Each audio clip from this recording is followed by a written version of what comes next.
विभूषितकरा नवनीर्दाभाग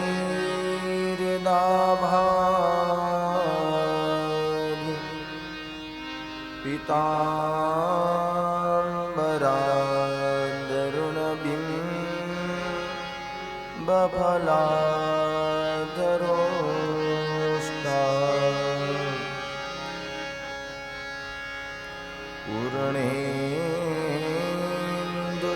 पूर्णेन्दुसुन्दरमुखा दरविन्दनेत्रा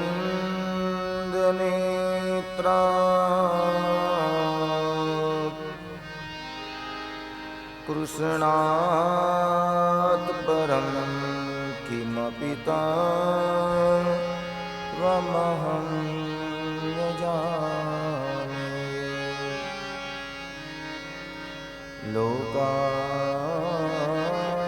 लोकाभिरामं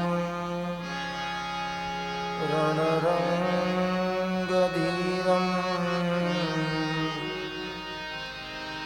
राजीवनेत्रं रघुवंशनाथं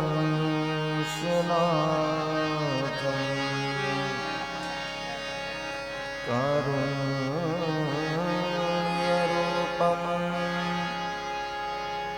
करुणाकरन्तं श्रीरामचन्द्रं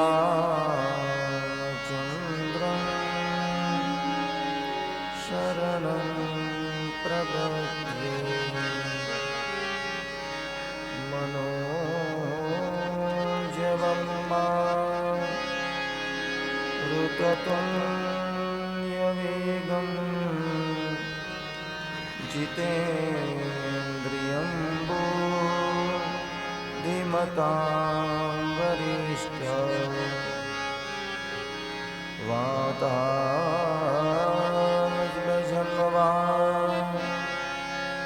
नरयूथमुख्यं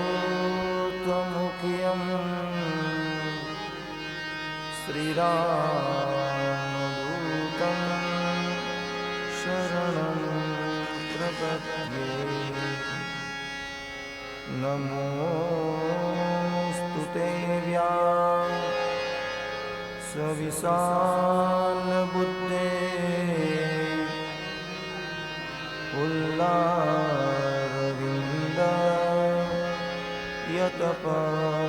यतपत्रनेत्र येन त्वया भारतेन पूर्णा प्रज्वालितो ज्ञानमय प्रदीप अगनान्तिमिरान्धस्य ज्ञानाञ्जनशलाकया चक्षुरुन्मिलितं येन तस्मै श्रीगुरुवे नमः। या देवी सर्वभूतेषु बुद्धिरूपेण संस्थिता नमस्तस्यै नमस्तस्यै नमस्तस्यै नमो नमः। वागर्धाविव सम्पृक्तो वागर्धापतिपतये जगदापितरो वन्दे पार्वती परमेश्वरो। श्रीरामचन्द्र भगवान की जय। पवनसुत हनुमान जी महाराज की जय। श्री द्वारिकाधीश की जय। सद्गुरुदेव की जय। श्री रणछोड़ जी महाराज की जय। श्री रघुराम जी महाराज की जय। श्री रणमुक्तेश्वर महादेव की जय। नीलेश्वर महादेव की जय। श्री खोड़ियार माता की जय। जय सिद्धेश्वर महादेव की जय महाकाली माता की जय सुखदेव जी महाराज की जय गौ माता की जय नमः पार्वती पतये हर हर महादेव। कृष्ण गोविंद गोविंद गोपाल नंद लाल राधे गोविंद गोविंद गोपाल नंद लाल। कृष्ण गोविंद गोविंद गोपाल नंद लाल राधे गोविंद गोविंद गोपाल नंद लाल। कृष्ण गोविंद गोविंद राधे गोविंद गोविंद गोपाल नंद लाल। कृष्ण गोविंद गोविंद गोपाल नंद लाल राधे गोविंद गोविंद गोपाल नंद लाल। मेरो राधा वल्लभनाथ मेरो राधा वल्लभनाथ राधा वल्लभनाथ मेरो राधा वल्लभनाथ। मेरो राधा वल्लभनाथ मेरो राधा वल्लभनाथ राधा वल्लभनाथ मेरो राधा वल्लभनाथ। मेरो राधा वल्लभनाथ मेरो राधा वल्लभनाथ राधा वल्लभनाथ मेरो राधा वल्लभनाथ। मेरो राधा वल्लभनाथ मेरो राधा वल्लभनाथ राधा वल्लभनाथ मेरो राधा वल्लभनाथ। गोविंद गोविंद गोपाल नंद लाल राधे गोविंद गोविंद गोपाल नंद लाल। कृष्ण गोविंद गोविंद गोपाल नंद लाल राधे गोविंद गोविंद गोपाल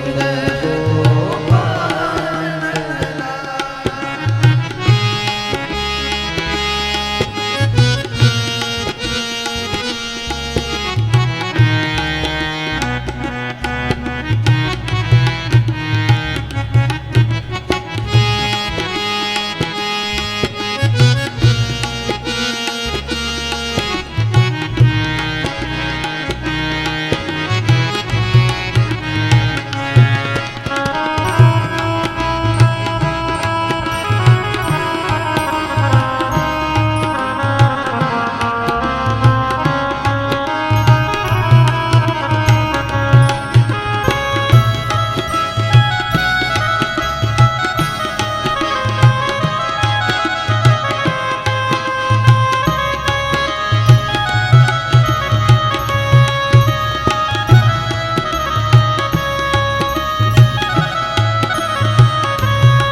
कृष्ण गोविंद गोविंद गोपाल नंद लाल राधे गोविंद गोविंद गोपाल नंद लाल। कृष्ण गोविंद गोविंद गोपाल नंद लाल राधे गोविंद गोविंद गोपाल नंद लाल। मेरो छोटो सो गोपाल मेरो छोटो सो गोपाल छोटो सो गोपाल मेरो छोटो सो गोपाल मेरो छोटो हरि बोल।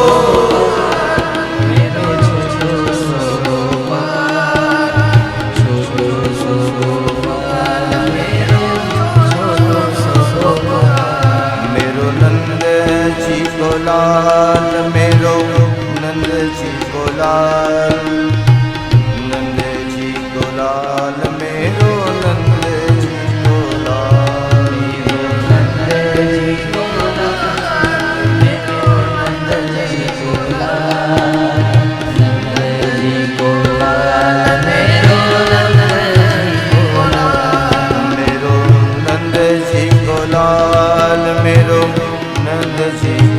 लाल, नंद जी को लाल, मेरो नंद जी को लाल, नंद जी को लाल, मेरो नंद जी को लाल, नंद जी को लाल, मेरो नंद जी को लाल।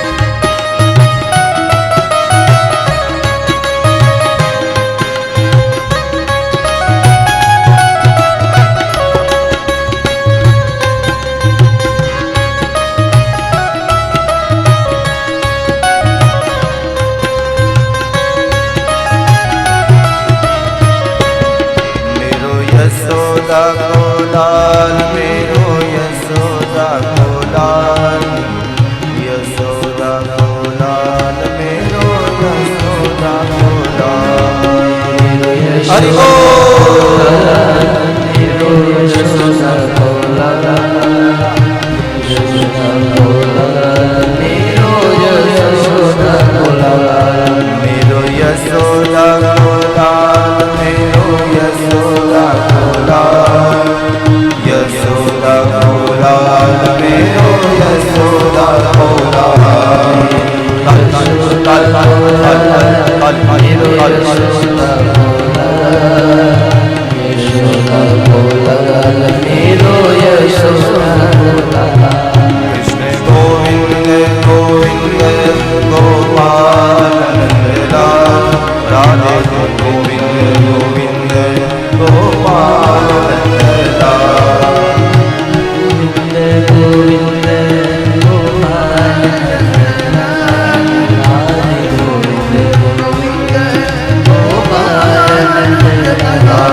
कृष्ण गोविंद गोविंद गोपाल नंदलाल, राधे गोविंद गोविंद गोपाल नंदलाल, गोविंद गोविंद गोपाल नंदलाल, राधे गोविंद गोविंद गोपाल नंदलाल। कृष्ण गोविंद गोविंद गोपाल नंदलाल, राधा गोविंद गोविंद गोपाल नंदलाल, गोविंद गोविंद गोपाल नंदलाल, काल काल काल काल काल काल काल काल।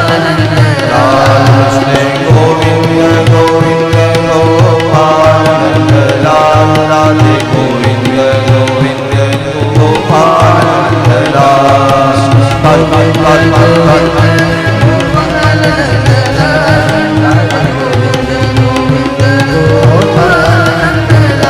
मेरो राधा वल्लभ नाथ, मेरो राधा वल्लभ नाथ, राधा वल्लभ नाथ, मेरो राधा वल्लभ नाथ, मेरो राधा वल्लभ नाथ, मेरो राधा वल्लभ नाथ, राधा वल्लभ नाथ, मेरो राधा वल्लभ नाथ, राधा वल्लभ नाथ, मेरो राधा वल्लभ नाथ, राधा वल्लभ नाथ, मेरो राधा वल्लभ नाथ, मेरो राधा मेरो राधा वल्लभ नाथ, राधा वल्लभ नाथ, मेरो राधा वल्लभ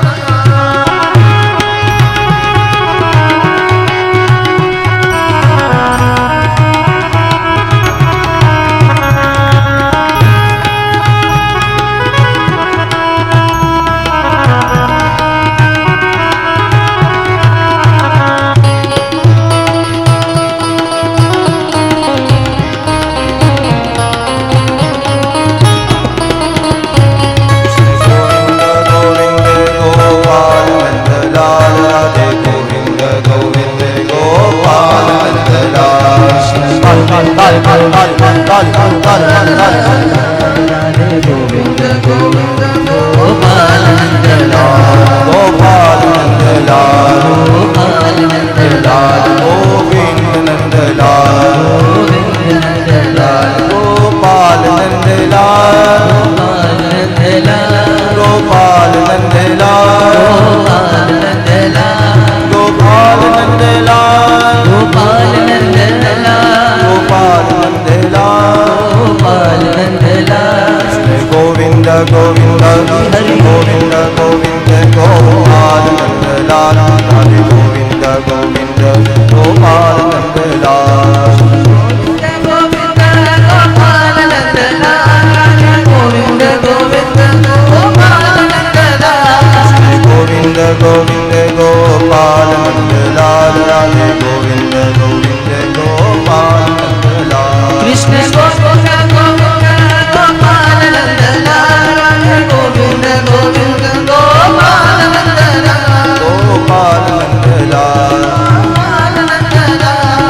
मनसा स्मरामि कृष्ण गोविंद हरे मुरारे हे नाथ नारायण वासुदेव जिह्वे पिबस्व मृतमेत देव गोविन्द दामोदर माधवेति रे तु कामा खिल गोपकन्या मुरारे पादारितचित्तवृत्ति दद्यादिकमो अवसादवोच गोविन्द दामोदर माधवेति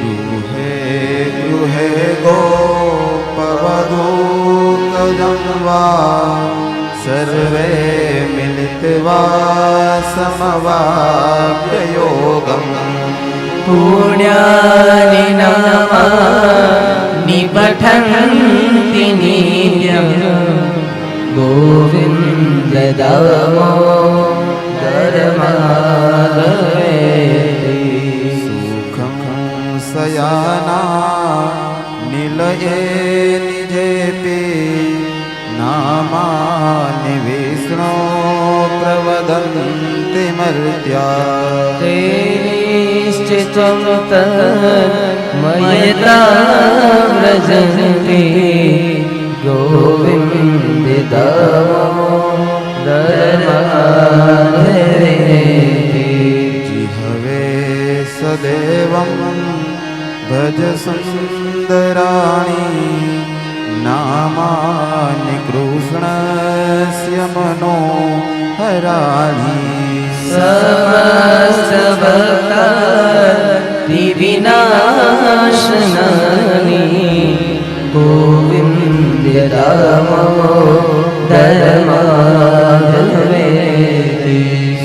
सुखावसाने इदमेव सारम् दुःखावसाने इदमेव ज्ञेयम् देहावसाने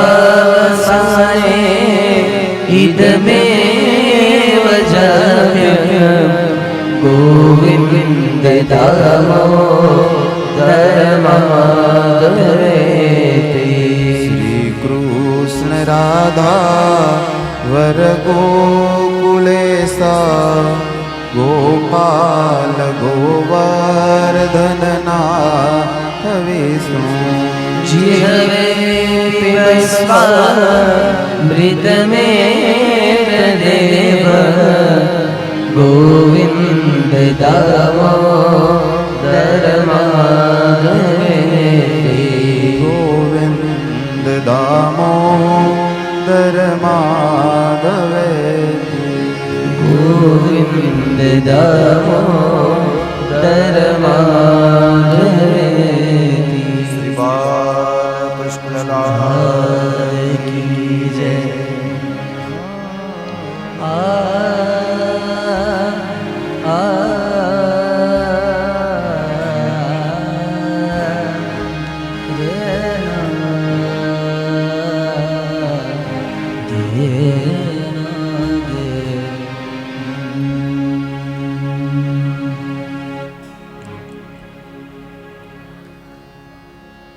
નંદ નંદન યશોદાનંદન દેવકી નંદન એવા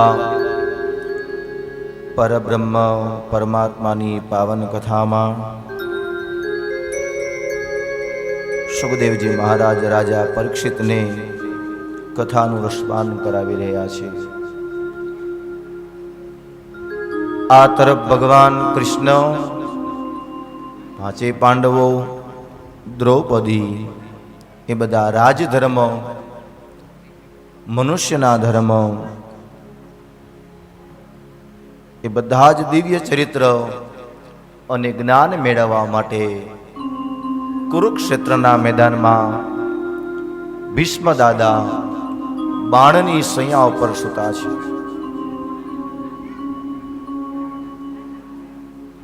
અને આ તરફ ભીષ્મ પિતામહ રાહ જોવે છે.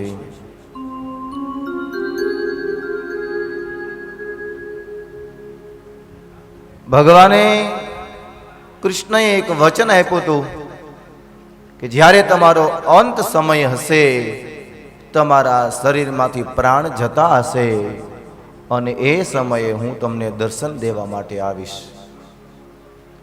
અને એ દર્શન આપવા માટે આજે ભગવાન કૃષ્ણ પાંચે પાંડવોને સાથે લઈ દેવી દ્રૌપદીને પણ સાથે લીધા છે અને દર્શન દેવા માટે જઈ રહ્યા છે.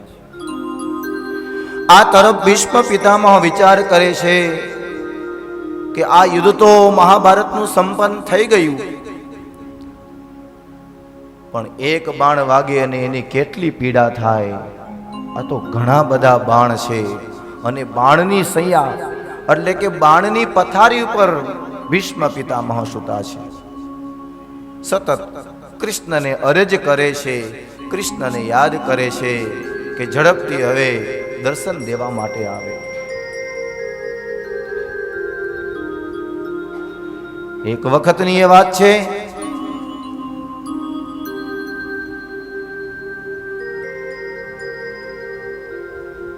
મહાભારતના યુદ્ધના સમય પહેલા દુર્યોધને પોતાની રાજગાદીની ધુરા પર બેસી અને માત્ર એટલું જ બોલ્યા કે આ થોડી દાઢીવાળા દાદા ખાય છે આપણા ઘરનું અને પાંડવોનું સતત ધ્યાન રાખે છે. આ એક શબ્દ દાદાએ સાંભળ્યો એટલે પોતાના આસન ઉપર તે પિતામહ ઊભા થઈ ગયા છે. ઊભા થઈને એટલું જ કહે છે કે હે રાજા દુર્યોધન, આવતીકાલે વહેલી સવારે બ્રાહ્મ મુહૂર્તમાં તારી પત્નીને મારી છાવણીમાં મોકલજે. હું જ્યારે પૂજામાં બેઠો હોઉં અને પૂજામાં હું બેઠો હોઉં ત્યારે એ દેવી આવશે, મને ખબર પડશે, હું એને અખંડ સૌભાગ્યવતીના આશીર્વાદ આપી દઈશ. આ પ્રમાણે દુર્યોધનની એ સભામાં ભીષ્મ પિતામહે કીધું છે. વહેલી સવાર થઈ દુર્યોધનની ધર્મપત્ની એટલે કે ભાનુમતી એ આશીર્વાદ લેવા માટે જઈ રહ્યા છે. હવે આ વાત ભગવાન કૃષ્ણને ખબર પડી છે અને જ્યારે ભગવાન કૃષ્ણને ખબર પડી એટલે જે રસ્તા ઉપર ભાનુમતી જતા હતા ને એની સામેની દિશામાંથી ધીમે ધીમે ભગવાન કૃષ્ણ ચાલતા ચાલતા આવ્યા. અરે દેવી, આ વહેલી સવારે અત્યારમાં આટલું ભગવાન કૃષ્ણ બોલી અને તરત જ કહે છે, દેવી જ્યાં જાતા હોય બીજું મારે કાંઈ કામ નથી, થોડી વાર મારી સાથે ચોપાટ રમવા બેસી જા. હવે ઈ સમયમાં એવો રિવાજ હતો કે ગમે તે કામમાં જતા હોય ને કોઈ વ્યક્તિ એને એમ કહે કે મારી સાથે થોડી વાર માટે ચોપાટમાં રમો તો ના ન પડે. એટલે ભાનુમતીને એમ થયું કે કાંઈ વાંધો નહીં, થોડી વાર હું રમી લઉં અને પછી હું આશીર્વાદ લેવા માટે જઈશ. એટલે બરોબર એ રમવા માટે બેઠા. આ તરફ ભગવાન કૃષ્ણને વિચાર આવ્યો કે હવે એ આશીર્વાદ લેવા માટે મારે દેવીને બોલાવવા પડશે. અને એ સમયે ભગવાન કૃષ્ણએ પોતાનું બીજું સ્વરૂપ ધારણ કરી પાંડવોની છાવણીમાં ગયા. દ્રૌપદીને કહ્યું, દેવી ચાલો આપણે દાદાના આશીર્વાદ લેવા માટે જવાનું છે. વહેલી સવારે દેવી પોતાનું નિત્ય કર્મ કરી રહ્યા હતા. ભગવાન કૃષ્ણનો આદેશ થયો, દેવી એમની સાથે જ ગયા છે. પણ ભગવાને આજે ચપરાસીનો વેશ ધારણ કર્યો છે. પોતાના હાથમાં દીવો રાખ્યો છે અને પોતાના ખંભા ઉપર દીવો રાખી અને કૃષ્ણ આગળ ચાલે છે અને પાછળ દેવી દ્રૌપદી ચાલે છે. આજે ભગવાન કૃષ્ણએ એક ચપરાસીનો વેશ ધારણ કરી અને દ્રૌપદીને સાથે લઈ ભીષ્મ દાદાના આશીર્વાદ લેવા માટે જઈ રહ્યા છે. ભાગવતકાર લખે છે કે વહેલી સવારે ભગવાને કહ્યું કે દેવી લાજ કાઢી લ્યો. શું કીધું છે? તમે જરા લાજ કાઢી લ્યો. દ્રૌપદીએ લાજનો એ છેડો ખેંચીને રાખ્યો છે. અને દેવી હવે સાંભળો, હું અહીં દૂર ઊભો રહું છું. તમારે ભીષ્મ દાદાની છાવણીમાં પ્રવેશ કરવાનો છે અને પ્રવેશ કર્યા પછી તમારે એક પણ શબ્દ બોલવાનું નથી. માત્ર તમારે દાદાના ચરણ સ્પર્શ કરવાના છે, ખોડો પાથરીને પગે લાગવાનું. દાદાને ખબર પડશે કે કોક આશીર્વાદ લેવા માટે આવ્યું છે એટલે દાદા બે હાથ ઊંચા કરશે. હાથ ઊંચા કરીને જ્યારે દાદા એવું બોલે કે દેવી અખંડ સૌભાગ્યવતી ભવ, પછી તમારે બોલવાનું કે દાદા તમારા આશીર્વાદ બધાય સાચા પડે. આ કૃષ્ણએ કેટલી બુદ્ધિ, પોતાની બુદ્ધિનો ઉપયોગ કર્યો હશે અને દેવીને એ પ્રમાણે મોકલી. જરા ચરણ સ્પર્શ કરે છે, ખોડો પાથરીને પગે લાગ્યા, બે હાથ દાદાએ ઊંચા કર્યા અને કહ્યું કે દેવી અખંડ સૌભાગ્યવતી ભવ. અને દ્રૌપદી ધીમેથી કહે છે કે દાદા તમારા આશીર્વાદ સાચા પડે. એ સમયે ભીષ્મ પિતાને ખબર પડી ગઈ કે આ દુર્યોધનની ધર્મ પત્ની નથી. સમય આજે ચૂકી ગઈ છે અને પોતાના નેત્ર કમળ ખોલીને જુએ છે. તો એ સમયે તો દ્રૌપદી હતા. ભીષ્મ પિતામને ખબર પડી ગઈ, નક્કી આ કાર્ય કૃષ્ણનું ગોવાળિયાનું જ હોવું જોઈએ. પોતાના આસન ઉપરથી ઊભા થઈ અને પિતામહ બહાર આવે છે. દૂર ભગવાન કૃષ્ણ ઊભા છે. દોડતા દોડતા ભીષ્મ પિતામહ કહે છે, હરે કૃષ્ણ, મારા આશીર્વાદ લેવા માટે તારે આજે ચપરાસીનો વેશ ધારણ કરવો પડ્યો, તારે આજે એક નોકર બનવું પડ્યું. પણ કદાચ હે કૃષ્ણ તે મને કહ્યું હોત કે તમારે આશીર્વાદ દ્રૌપદીને આપવાના છે, હું સામે આવીને આપી દે. કૃષ્ણ ભગવાન એક પણ શબ્દ બોલતા નથી, મંદ મંદ હસતા હસતા. એ જ વખતે કૃષ્ણ કહે છે કે હે દાદા, હવે તમારે જે આશીર્વાદ જોતા હોય એ તમે માગો. પિતામહ એટલું જ કહે છે કે હે કૃષ્ણ, હું અધર્મનો સાથ આપું છું એ સાચી વાત છે, પણ મારા આશીર્વાદ તો ધર્મની સાથે છે, મારા પાંચેય પાંડવોની સાથે છે. અને એ વખતે પિતામહ એટલું કહે છે કે હે કૃષ્ણ, વિશેષ તો મારે કાંઈ જોતું નથી, પરંતુ આ યુદ્ધમાં કદાચ હું મરણને શરણ પામું ને તો એ સમયે મારા શરીરમાંથી પ્રાણ જતા હોય અને તમારા મુખ કમળના હું દર્શન કરતો હોઉં, એવા આશીર્વાદ મને આપો. કૃષ્ણ ભગવાન કહે છે કે તથાસ્તુ. રહે અંત સમય તારું ધ્યાન, ગુરુજી એવું માગું છું. રહે અંત સમય તારું ધ્યાન, ગુરુજી એવું માગું છું.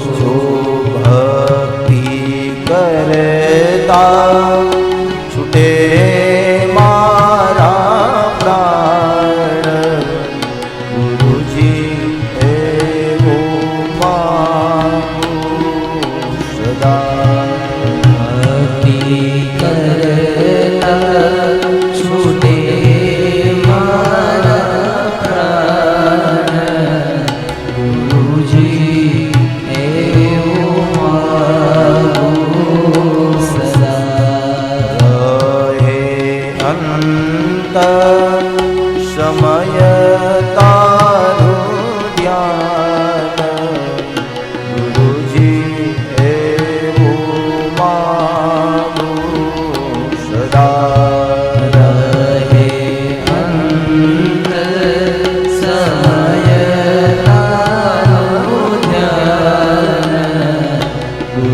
ગુરુજી એવું મારું સદા તારું મુખડું મનોહર જોયા કરો. તારું મુખડું મનોહર જોયા કરો. તારું મુખડું મનોહર જોયા કરો. તારું મુખડું મનોહર જોયા કરો. રહે અંત સમય તારું ધ્યાન ગુરુજી એવું મારું સદા રહે અંત સમય તારું ધ્યાન ગુરુજી એવું મારું સદા. એ સમયે ભીષ્મ પિતામહે એટલી માગણી કરી કે પ્રભુ મારો અંત સમય હોય, મારા શરીરમાંથી પ્રાણ જતા હોય અને તમારું દિવ્ય મનોહર તમારું મુખના હું દર્શન કરતો હોઉં. એ વખતે ભગવાને તથાસ્તુ કહી અને ત્યાંથી દ્રૌપદી અને ભગવાન કૃષ્ણ પોતાની છાવણી તરફ આવે છે. આ તરફ ભાનુમતી આશીર્વાદ લેવા માટે આવે છે, પણ પિતામહ એક પણ શબ્દ બોલતા નથી અને માત્ર ભાનુમતીને કહ્યું કે તથાસ્તુ. અને આજે એ સમય નજીક આવ્યો છે એટલે ભગવાન કૃષ્ણ પાંડવો અને દ્રૌપદીને લઈને કુરુક્ષેત્રના એ મેદાનમાં બાણની સૈયા ઉપર ભીષ્મ પિતામહ એ સૂતા છે ત્યાં એ પહોંચી ગયા છે. પિતામહ વિચાર કરે છે કે કૃષ્ણને આટલો બધો વિલંબ કેમ થયો હશે, પણ એ સમયે ખબર પડી કે હું દુર્યોધનના ઘરનું ખાતો હતો, એક પાપીના ઘરનું હું ભોજન કરતો હતો. જ્યાં સુધી એ પાપીનું લોહી મારા શરીરમાં હતું, જ્યાં સુધી એ લોહી નીકળી ન જાય ત્યાં સુધી પ્રભુ મને દર્શન ન આપે. ભાગવતકાર બતાવે છે કે એ સમય નજીક આવ્યો, ભગવાન પિતામહને દર્શન દેવા માટે આવ્યા છે. એ વખતે ભીષ્મ પિતામહ ભગવાનની સ્તુતિ કરે છે. પોતાની એક એક ઇન્દ્રિય એક એક શ્લોક દ્વારા ભગવાન કૃષ્ણને સમર્પિત કરે છે. આવો આપણે એ શ્લોકનું ગાન કરીએ. ભીષ્મની એ દિવ્ય સ્તુતિ કોઈ મરણને શરણ થયું હોય એ સમયે એ ભીષ્મ સ્તુતિ કરવામાં આવે તો એ જીવને ભગવાન સદગતિ આપે છે. ભીષ્મ ઉવાચ ઇતિ મતિરૂપકલ્પિતા વિતૃષ્ણા ભગવતી સાત્વત પુંગવે વિભુમ્ની સુખમુપગતે ક્વચિદ્વિહર્તું પ્રકૃતિમુપેયુષ્યદ્ભવ પ્રવાહ. ભીષ્મ પિતામહ પ્રથમ શ્લોક દ્વારા ભગવાનની પાસે એટલું જ કહે છે, એટલી જ માગણી કરે છે કે હે પ્રભુ, મારી એક મતિરૂપી બુદ્ધિ અને મારી દીકરી છે અને એ દીકરી હું તમને આજે સમર્પિત કરું છું. મેં આ દીકરીને કોઈની સાથે મેં વિવાહ કર્યા નથી, કોઈની સાથે મેં જોડી નથી, પણ મારી બુદ્ધિ આજે પ્રભુ તમને સમર્પિત કરું છું. હે દયા નિધાન, હે નાથ, હું તમને બીજું શું ભેટ આપી શકું, પરંતુ હે નાથ, મારા મન બુદ્ધિ આજે તમારા ચરણમાં હું અર્પણ કરું છું. અને એકવાર કહો હે પ્રભુ, એક વખત બોલો કે તું મારો છે. બીજા શ્લોકમાં કહે છે ત્રિભુવન કમલમ તમાલ વર્ણમ રવિકર ગોરવરાંબરમ દધાને વપુરલકકુલાવૃતાનનાબ્જા વિજય સખેરતુરસ્તુ મે નવદ્યા. બીજા શ્લોકમાં કહે છે કે પ્રભુ ત્રિભુવન કમલમ તમાલ વર્ણમ, તમે ત્રણેય ભુવનના નાથ છો અને હે નાથ, જેમનું શરીર કમળ જેવું સુંદર છે, તમાલ જેવા નીલા રંગનું છે, જેના પર સૂર્યના કિરણોની સમાન પિતાંબર ફરફરી રહ્યું છે, જેના મુખ પર કમળ સમાન ગૂંચવાયેલી લટો લટકી રહી છે, એવા અર્જુનના સખા, એવા અર્જુનના મિત્ર હે કૃષ્ણ, મારી નિષ્કપટ તમારામાં પ્રીતિ થાવ. ત્યાર પછી ત્રીજા શ્લોકમાં કહે છે યુધિતુરગરજો વિદુમ વિશ્વ કચલલુતિ શ્રમ વાર્યલંકૃતાસ્તે મમ નિશિતસરે વિભીદ્યમાના ત્વચિ વિલસક્તવતેસ્તુ કૃષ્ણ આત્મા. હે નાથ, યુદ્ધમાં ઉડેલી ઘોડાની ખરીઓની રજ વડે ભૂખરા થયેલા ને આમ તેમ ઉડતા કેશો, જેના પરસેવાના બિંદુઓ લૂછાતા હતા, એવા સુશોભિત મુખને ધારણ કરતા હતા, અને મારા તીક્ષ્ણ બાણોથી જેમના શરીરની ચામડી અને કવચ છિન્નભિન્ન થયા હતા, હે કૃષ્ણ, એ વિશે મારું મન એ સ્થિર થાય. સજ્જનો, ભીષ્મ પિતામહ પાસે એટલી શક્તિ હતી કે કદાચ ભગવાન કૃષ્ણ એ ભીષ્મ પિતામહના બાણ એ ભગવાન પોતાના ચરણ કમલ નીચે ન દબાવે ને તો અર્જુન તો હતો નહોતો થઈ જાય.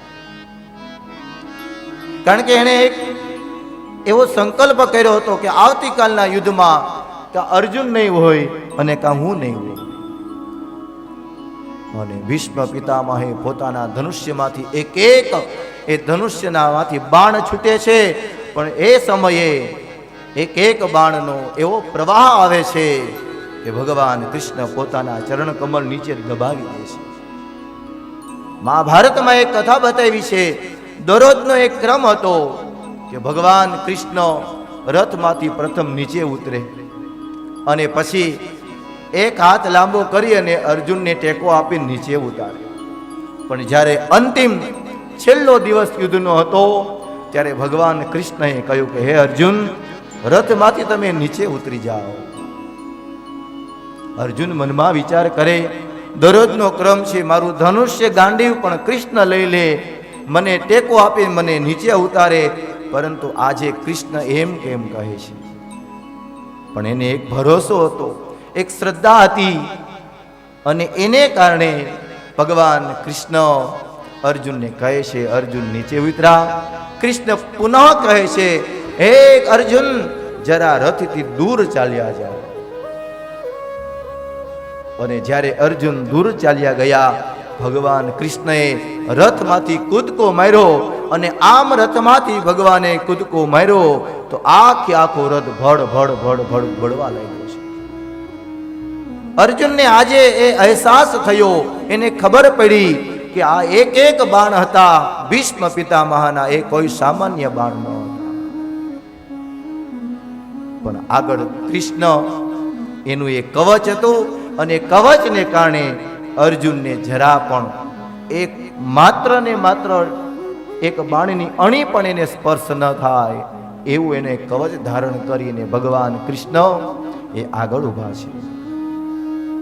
ત્યાર પછીના શ્લોકમાં કહે છે, સપદી સખી વચો નિશમ્ય મહત્યે નિજ પરયોર બલયોરથમ નિવેશ્ય સ્થિતવતી પરસેલિકાયુરક્ષણા ઋતવતી પાર્થ સખેરતીર્મમાસ્તુ. ભગવાન કહે છે, અને એ સમયે સાક્ષાત ભગવાન કૃષ્ણ એમને દર્શન આપતા આપતા એવું ભાષે.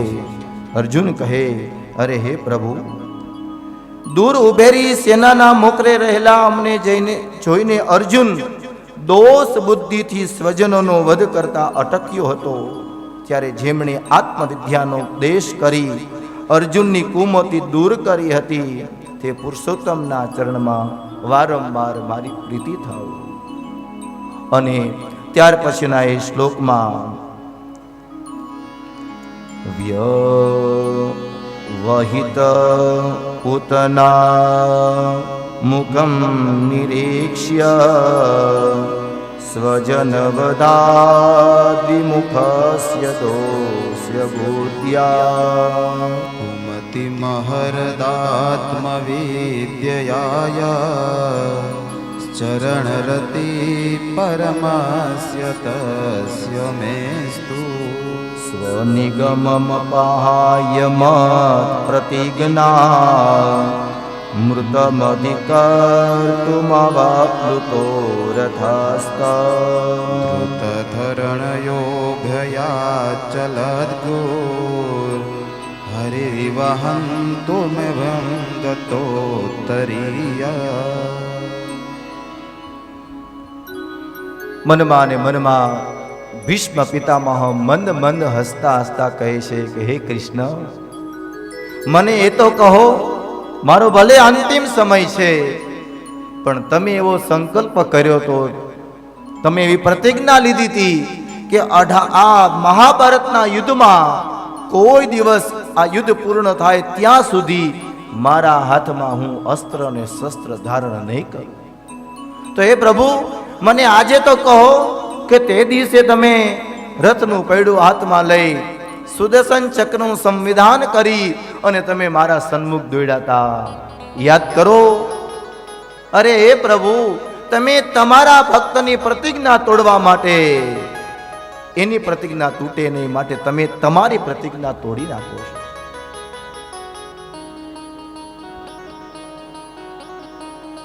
એક તરફ ભગવાન કૃષ્ણની એવી પ્રતિજ્ઞા છે કે આ મહાભારતના યુદ્ધમાં હું એ યુદ્ધમાં કોઈ દિવસ હાથમાં અસ્ત્ર શસ્ત્ર ધારણ નહીં કરું. તો સામે ભીષ્મ પિતામહની એવી પ્રતિજ્ઞા છે કે અવશ્ય આ યુદ્ધમાં કૃષ્ણના હાથમાં હું અવશ્ય અસ્ત્ર ધારણ કરાવીને રહીશ. એક તરફ ભક્તની સંકલ્પ છે, પ્રતિજ્ઞા છે, બીજી તરફ પ્રભુ ભગવાનનો સંકલ્પ છે, એમની પ્રતિજ્ઞા છે. પણ અહીં બતાવે છે, અરે હે પ્રભુ, મારી પ્રતિજ્ઞા તૂટે નહીં માટે હે પ્રભુ, તમે તમારી પ્રતિજ્ઞા તોડી નાખી છે. મારી પ્રતિજ્ઞાને અધિક સત્ય કરવા માટે હે પ્રભુ, તમે રથમાં બેઠા હતા, પણ મારા ધનુષ્યમાંથી એક બાણ નીકળ્યું અને રથનું પૈડું તૂટી ગયું અને ધજા તૂટી ગઈ. તમને ખબર પડી ગઈ કે હમણાં જ અર્જુન હતો નહોતો થઈ જશે. હે પ્રભુ, મારે અર્જુન ઉપર બાણ નહોતું ચલાવવું. મારી એક જ ઈચ્છા હતી કે આ મહાભારતના યુદ્ધમાં કૃષ્ણ પોતાના હાથમાં આયુધ ધારણ કરે. અરે હે પ્રભુ, તમારી પાસે સમય પણ હતો નહીં. તમે રથમાંથી કૂદકો માર્યો, તમારું ઉત્તરીય વસ્ત્ર નીચે પડી ગયું, પણ તમે એના માટે લેવા માટે પણ તમે સમય નહોતો બગાડ્યો. રથનું પૈડું લઈ તમે મારી સમક્ષ દોડ્યા અને મારા હાથમાં જેટલા આયુધો હતા એ પ્રભુ મેં નીચે મૂકી દીધા. હે પ્રભુ, ખરેખર તમે કૃપાળુ છો, કારણ કે તમે મારી પ્રતિજ્ઞા તૂટે નહીં, તમારા ભક્તનો વધારે મહિમા વધે એટલા માટે તમે તમારી પ્રતિજ્ઞા તોડી નાખી છે. અને હે પ્રભુ, એટલું જ નહીં, હાથમાં પૈડું લઈને તમે સિંહ જેમ હાથીને મારવા દોડીને જાય એવી રીતે પ્રભુ તમે મારી સમક્ષ દોડ્યા હતા. એ વખતે ભગવાન મંદ મંદ હસતા હસતા કહે છે, હે દાદા, એ તો મેં અર્જુનને વચન આપ્યું હતું અને એને કારણે મેં એનું રક્ષણ કરવા માટે હું તમારી સમક્ષ દોડ્યો હતો. અને બીજું, તમારો ભક્તનો મહિમા વધે એને કારણે મેં મારી પ્રતિજ્ઞા તોડી નાખી હતી. આ પ્રમાણે ભીષ્મ પિતામહ એક ઇન્દ્રિય ભગવાન કૃષ્ણના ચરણમાં સમર્પિત કરે છે. અને આ પ્રમાણે ભીષ્મ પિતામહનો અંતિમ સમય હતો અને અંતિમ સમયે ભગવાન કૃષ્ણ કહે છે કે હે દાદા, જરા દ્રૌપદીને સ્ત્રીના ધર્મનું જરાક સમજાવો. અને આ શબ્દ જ્યારે આવ્યો ને એ વખતે જરાક મંદ મંદ દ્રૌપદી જરા હૈસા. અને જ્યારે એ હૈસા ને ભીષ્મ પિતામહની નેત્ર, એની દ્રષ્ટિ એ દેવી ઉપર ગઈ અને ધીમેકથી એ પિતામહ કહે છે, દેવી, અત્યારે હું મૃત્યુના મુખમાં છું અને તમે શા માટે હસો છો? અને એ વખતે દેવી કહે છે, હે દાદા, તે દિવસે ભરી સભામાં દુશાસન મારી લાજ લૂંટતો હતો. દુર્યોધન એ દુષ્ટ રાજ સિંહાસન ઉપર બેઠો હતો. યુધિષ્ઠિર આદિ બધા પાંડવો પણ હતા, બધા શક્તિશાળી યોદ્ધાઓ હતા. તમારી પણ ત્યાં હાજરી હતી. મેં વારંવાર બે હાથ જોડી અને બધાને વિનંતી કરી હતી કે મારી લાજ લૂંટાતી નથી, આ ભારત દેશની લાજ લૂંટાય છે. તે દિવસે તમારો ધર્મ ક્યાં ગયો હતો? આટલું કહ્યું અને એ વખતે દાદા કહે છે, એ દેવી, તે દિવસે મારા ઉદરમાં, મારા શરીરમાં એ પાપીનું અન્ન હતું અને એને કારણે હું નિર્ણય ન લઈ શક્યો. દેવી, મને માફ કરી દે. આ પ્રમાણે જ્યારે દાદાએ કહ્યું, દ્રૌપદી એમને વંદન કરે છે, એના સ્ત્રીના ધર્મના લક્ષણો બતાવે છે, રાજધર્મ યુધિષ્ઠિરને સમજાવે છે, મનુષ્યના ધર્મો પણ ભીમ આદિ એ પાંડવોને સમજાવે છે. અને ભગવાનના દર્શન કરતા કરતા પિતામહના શરીરમાંથી પ્રાણ નીકળી ગયા. એનું દિવ્ય તેજ હતું એ ભગવાન કૃષ્ણના શરીરમાં એ સમર્પિત થયું. ભગવાનની આજ્ઞા થઈ. પાંચે પાંડવોએ એમની અંત્યેષ્ટિ ક્રિયા કરી છે. ભગવાન કૃષ્ણ, પાંડવો એ બધા પોતાના રાજમહેલ તરફ, છાવણી તરફ આવે છે. આ તરફ દિવસો પસાર થતા હતા. અહીં ભાગવતકાર બતાવે છે કે ભીષ્મ પિતામહનું એવું દિવ્ય ચરિત્ર છે કે એ આ પૃથ્વી ઉપર 135 વર્ષની ઉંમર સુધી એણે પોતાનું જીવન પસાર કર્યું છે. અને જ્યાં સુધી ઉત્તરાયણનો સૂર્ય ન થાય ત્યાં સુધી એણે પોતાના શરીરમાં પ્રાણ સાચવી રાખ્યા છે. આમ ઉત્તરાયણનો સૂર્ય થાય, સ્વર્ગના દરવાજા ખુલે, ભગવાનના દર્શન થાય એટલે એના શરીરમાંથી પ્રાણ જાય, એવું એણે ઈચ્છિત મૃત્યુનું વરદાન ભગવાન કૃષ્ણ પાસેથી મેળવ્યું છે. આ તરફ શૌનકજી કહે છે કે ત્યાર પછી શું થયું? સૂતજી કહે છે કે રાજા યુધિષ્ઠિરને રાજ્યનું શાસન સોંપવામાં આવ્યું છે. હસ્તિનાપુરની રાજગાદી ઉપર હવે યુધિષ્ઠિર બિરાજમાન થયા છે. આ તરફ ભગવાન કૃષ્ણ કહે છે, હવે મારા દ્વારકાના નગરજનો મને યાદ આવ્યા છે, મારી અષ્ટપટરાણીઓ મને યાદ આવી છે, હવે મારા સંતાનો મને યાદ આવ્યા છે, હવે મારે દ્વારકા તરફ આગમન કરવું છે. એ વખતે તરત જ એમનો સારથી રથ લઈને આવે છે. ભગવાન કૃષ્ણ એમાં આરૂઢ થયા છે. ધીમે ધીમે રથ એ દ્વારકા તરફ જાય છે. અને આ તરફ દ્વારકાના નગરમાં નગરજનોને વાયુ વેગે સમાચાર મળ્યા છે કે ભગવાન કૃષ્ણ આજે આપણા નગરમાં આવી રહ્યા છે. અને આખું નગર કોણ આવે છે? ભગવાન કૃષ્ણ આજે દ્વારકામાં આવે છે. સોનાની એ રાજમહેલ, દિવ્ય એ દ્વારકા નગરી, અને એ નગરના રાજા ભગવાન કૃષ્ણ એનું આગમન થવાનું છે. અને શેરીએ શેરે સુંદર મજાની રંગોળી કરી છે. નાની નાની દીકરીઓ પોતાના મસ્તક ઉપર એ કુંભ લઈ, સામૈયા લઈ અને એમનું સામૈયું કરવા માટે એ આગળ આવી છે. મુખ્ય શેરી ઉપર કેળના સ્તંભ રોપવામાં આવ્યા છે. સુંદર મજાના આંબાના, આસોપાલવના, વડલાના તોરણ બંધાવવામાં આવ્યા છે. અને રંગોળી સુંદર મજાની કરી છે. ભગવાનની રાહ જોવે છે કે ભગવાન દ્વારકાધીશ એ કૃષ્ણચંદ્ર એ યશોદાનો લાલો એ ક્યારે હવે આપણા નગરમાં આવે.